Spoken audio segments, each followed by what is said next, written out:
जब माता भगवती अपने अस्त्र शस्त्रों को लेकर के आएंगी और हमारे भीतरी मन में जो युद्ध चल रहे हैं इन दैत्यों का वध करेगी, काम क्रोध लोभ वासनाएं ईर्ष्या द्वेष छल कपट, वो माँ जब हम उसकी महिमा सुनेंगे, सुनते सुनते जब उसके दीवाने हो जाएंगे, तो वो माँ हमारे इस हृदय भवन में आकर के इन शत्रुओं का वध करेगी।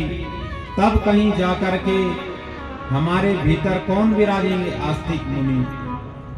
आस्था जागृत होगी। अभी तो खलबली मची है भीतर, कमरा बुक है। जब कमरा खाली होता है तब हम किसी को उसमें बिठा सकते हैं। और इसी हृदय भवन को खाली करने का एक ही तरीका है बस, कलयुग केवल नाम आधारा, सुमिर सुमिर नर उतरहि पारा। जो अन्य युगों में करोड़ों करोड़ों यत्न करने पर, करोड़ों करोड़ों जप तप करने पर प्राप्त होता था, वो कलयुग में केवल किससे मिलता है? नाम जप से, नाम गाने से। न अहम वसामि वैकुंठा योगिनां हृदयेन च, मद्भक्त्या यत्र गायन्ते तत्र तिष्ठामि नारद। भागवत जी में भी भगवान नारद जी से कह रहे हैं, मैं न अहम वसामि वैकुंठा, ना मैं वैकुंठ में रहता हूँ, योगी नाम हृदय नचा, ना मैं संत योगियों के हृदय में रहता हूँ, मद भक्त्या यत्र गायन्ते, जहाँ मेरे भक्त हृदय से हार्द भाव से जब गाते हैं, तत्र तिष्ठामि नारदा, मैं ऐसे स्थान पर निवास करता हूँ।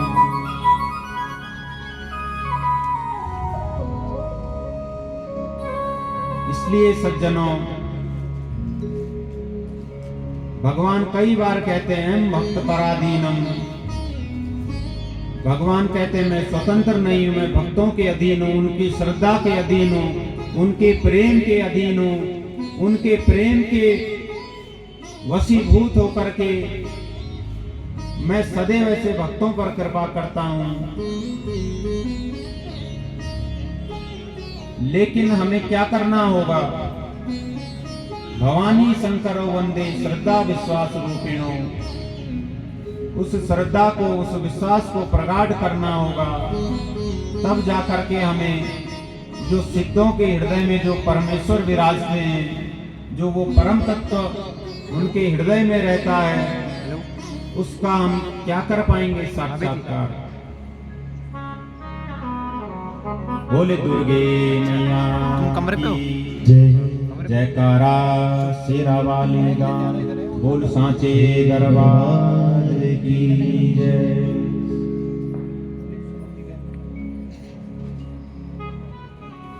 इस प्रकार जन्मे जी ने यज्ञ बंद कर दिया मुनि आस्तिक के कहने पर, क्योंकि ये गलत कार्य कर रहे थे। ऐसे ही हमने भी जो कुछ पापाचार, भ्रष्टाचार, दुराचार किए हैं, क्योंकि जब हम कथा में आते हैं, भगवान की कथा सुनते हैं, माता भगवती का दिव्य गुणानुवाद सुनते हैं, तो क्या होता है? हृदय द्रवीभूत होता है।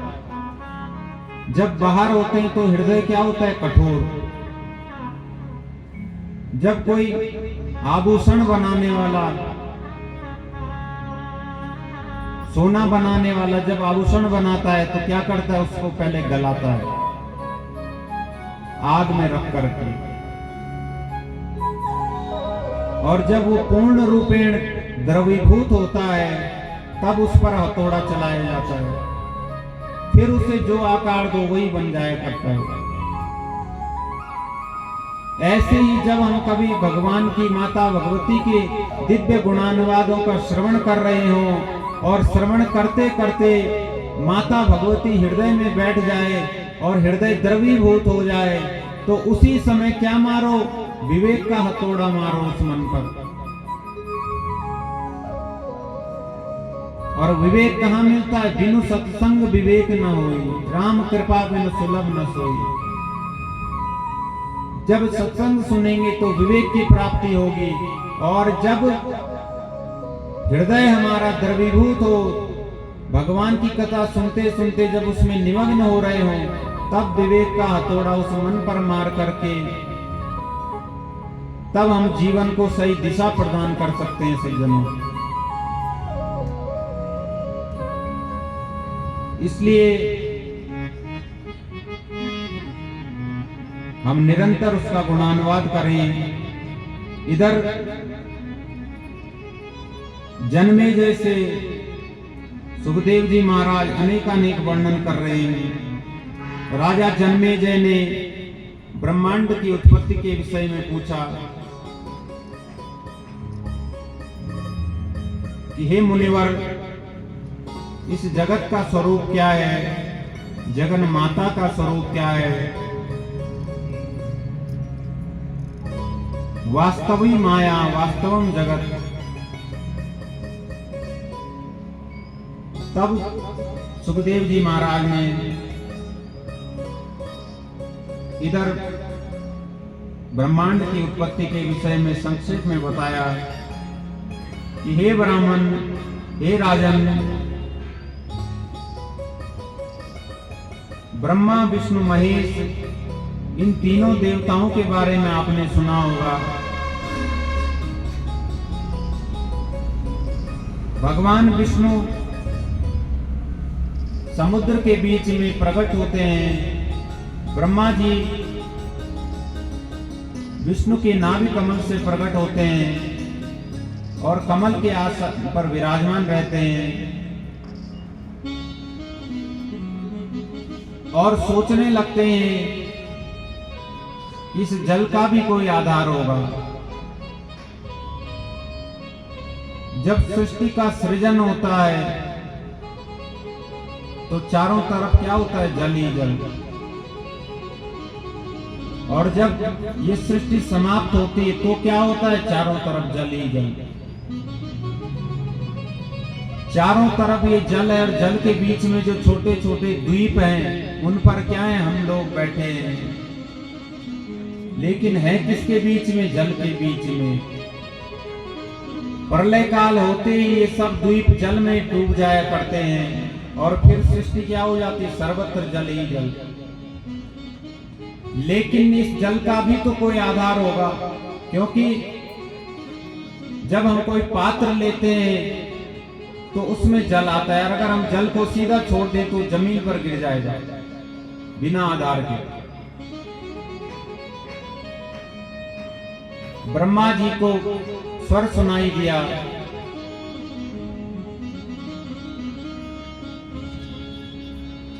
और इधर भगवान नारायण भी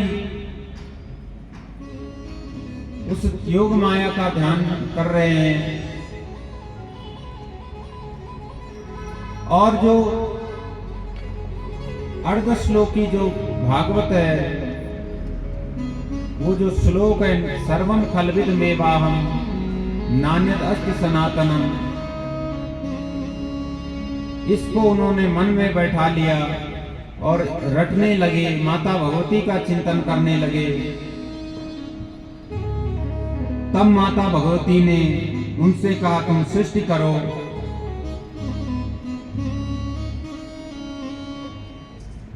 और इसी प्रकार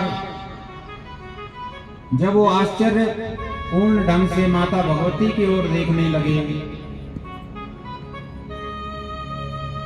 तो जब उन्हें लगा कि सृष्टि हम किस प्रकार करें, तो माता भगवती उन्हें एक विमान पर बैठा करके ब्रह्मा विष्णु और महेश को लेकर के गई और वैकुंठ लोक का दर्शन कराया, जहां एक नारायण बैठे हैं, उनके सेवक उन्हें चंवर डुला रहे हैं। प्रभु नारायण ने जब अपने जैसा 4 हाथों वाला देखा, आश्चर्यचकित हो गए इधर ब्रह्मा जी को ब्रह्मलोक का दर्शन कराया, भगवान शंकर को कैलाश पर्वत का दर्शन कराया। तब सब समझ गए कि यही हमारी माता है।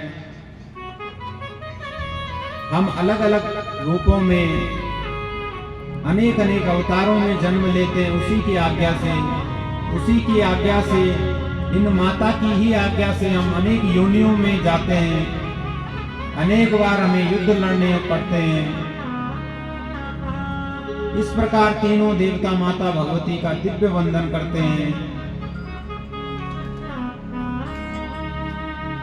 क्योंकि वही माता इस संसार को बनाने वाली है और वही क्या है, बिगाड़ने वाली है। वो कहती है जिस प्रकार मैं बनाना जानती हूँ, बिगाड़ना भी जानती हूँ। जब कोई अधर्म के मार्ग पर चलता है तो वही माँ फिर शस्त्रों को लेकर उतर आती है और दुष्ट दैत्यों का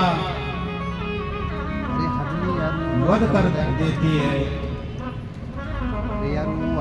ब्रह्मा विष्णु महेश ने माता भगवती को प्रणाम किया। तीनों देवता माता के चरणों की ओर देखने लगे, चरणों का दर्शन किया और माता भगवती के चरणों के नख में, नाखून में जैसे ही दृष्टि लगाई, समस्त ब्रह्मांड के दर्शन तीनों देवताओं को होने लगे।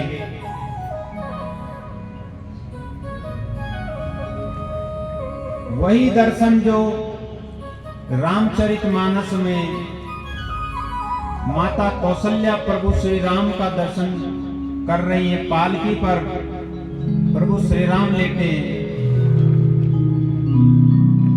माता कौशल्या उनकी तरफ जाती है, देखती है प्रभु सो रहे हैं। फिर पूजा घर की ओर जाती हैं, देखती हैं वहां भी प्रभु श्री राम पूजा कर रहे हैं। आश्चर्यचकित हो जाती है, ये दो राम कहां से आ गए। फिर जाती है, फिर देखती है पालकी पर भगवान सो रहे हैं। फिर पूजा घर में जाकर देखती है कि प्रभु वहां पर पूजन कर रहे हैं। इधर भागवत जी में भगवान कृष्ण ने मिट्टी खाई और प्रभु बलराम ने देख लिया, लाला तूने मिट्टी खाई? बोले नहीं भैया, अभी शिकायत करता हूं मैया से। मैया के पास में गए, तेरे लाला ने मिट्टी खाई है। प्रभु को बुलाया,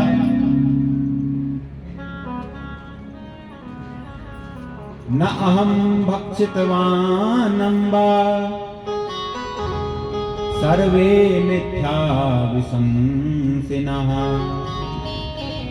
नहीं मां, मैंने मिट्टी नहीं खाई, ये सब क्या बोल रहे हैं, झूठ। देखो मेरे मुंह में यदि मैंने मिट्टी खाई हो। जैसे ही मां ने कहा खोल तो जरा मोड़ अपना मुखड़ा, प्रभु ने जैसे ही मुख को खोला, माता ने समस्त ब्रह्मांड का दर्शन प्रभु के मुख में किया। समस्त गोकुल वृंदावन, समस्त भारत भूमि का दर्शन माता को प्रभु के मुख में हुआ।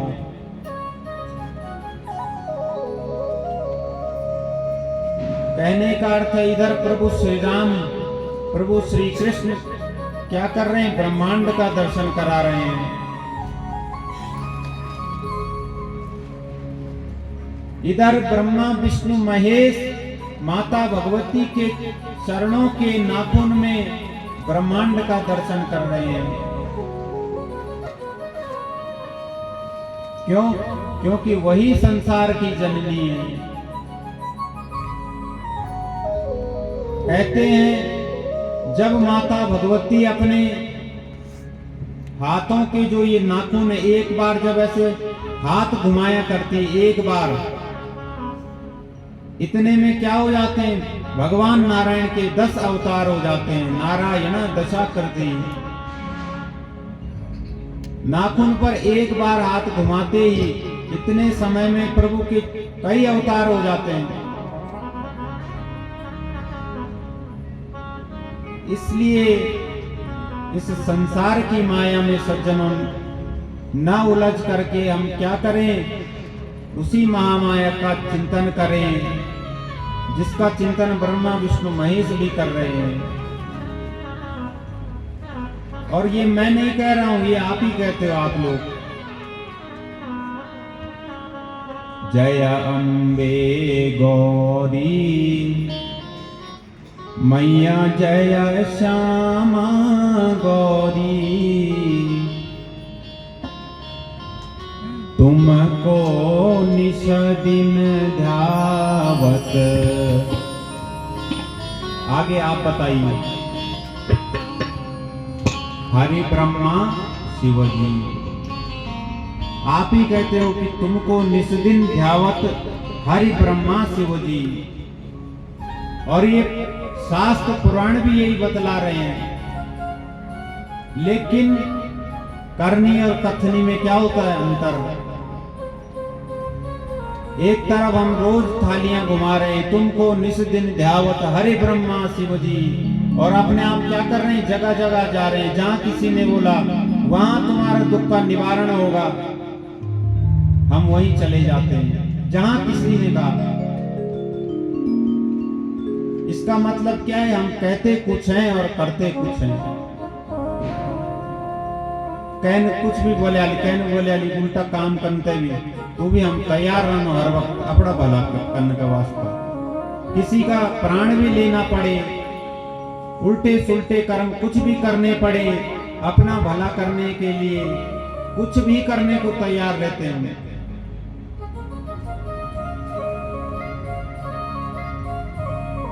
लेकिन जो ये आरती में हम गाते हैं, यदि इसको हम हृदय में बिठा लें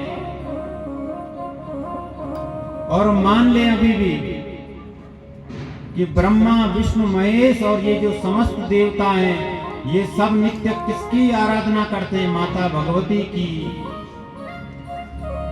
आपने देखा होगा प्रभु नारायण सदैव ध्यान में विराजमान रहते हैं।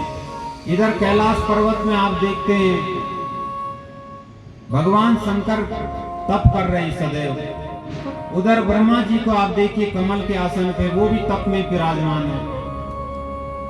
यदि वो स्वयं भगवान होते तो किसका तप कर रहे हैं, उन्हें क्या जरूरत तप करने की। वो उस दिव्य बीज मंत्र का, माता भगवती के दिव्य मंत्र का 24 घंटे उसका जप करते रहते हैं। तब क्या होता है, तब उन्हें शक्ति प्राप्त होती है ब्रह्मा को सृष्टि करने की, विष्णु को पालन करने की और शंकर को संहार करने की शक्ति।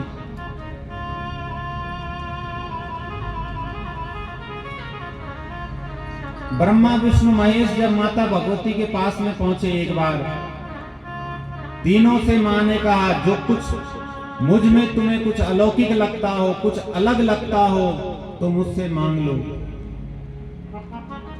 ब्रह्मा जी ने सर झुका लिया। क्यों? क्योंकि वो ज्वाला है, उसकी ओर देखना भी क्या है, अपराध है। हम जाते हैं सीधा माता भगवती के जो दिव्य विग्रह होता है, सीधा जाकर के नजर घुमाते हैं। लेकिन नहीं, जब हम कभी भी जाएं तो नजर कहां रखें, उनके पैरों पर।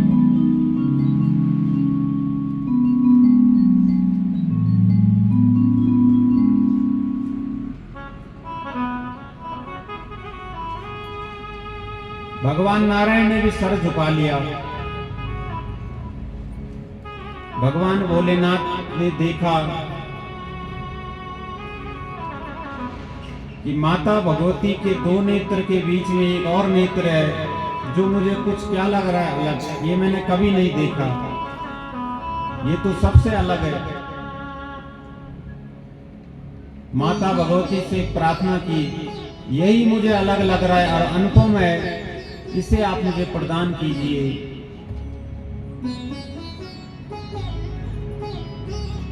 माता भगवती ने कृपा की और भगवान भोलेनाथ को ये तीसरा नेत्र प्राप्त हुआ और फिर उन संसार का जो संहार करते हैं उसमें वो समर्थ हो पाते हैं।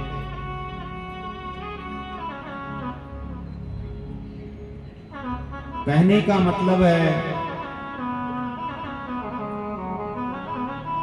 कि ब्रह्मा विष्णु महेश को भी जब वो मां शक्ति प्रदान करती है, संसार के चराचर जीवों को शक्ति प्रदान करती है, हम भी उससे प्रार्थना करें, हमें शक्ति प्रदान कीजिए किसकी, धर्म करने की। हम नित्य धर्म में लगे रहें। जैसे रोज हम निंदा चुगली करते हैं, रोज हम खाना खाते हैं, रोज हम भ्रष्टाचार करते हैं, वैसे हे माँ रोज हम आपका वंदन करें, रोज नया धर्म करें, ऐसी हम पर कृपा कीजिए। बोले दुर्गे मैया की जय। जयकारा शेरा वाली दा बोल सांचे दरबार की जय। सच्चियां जोता वाली माता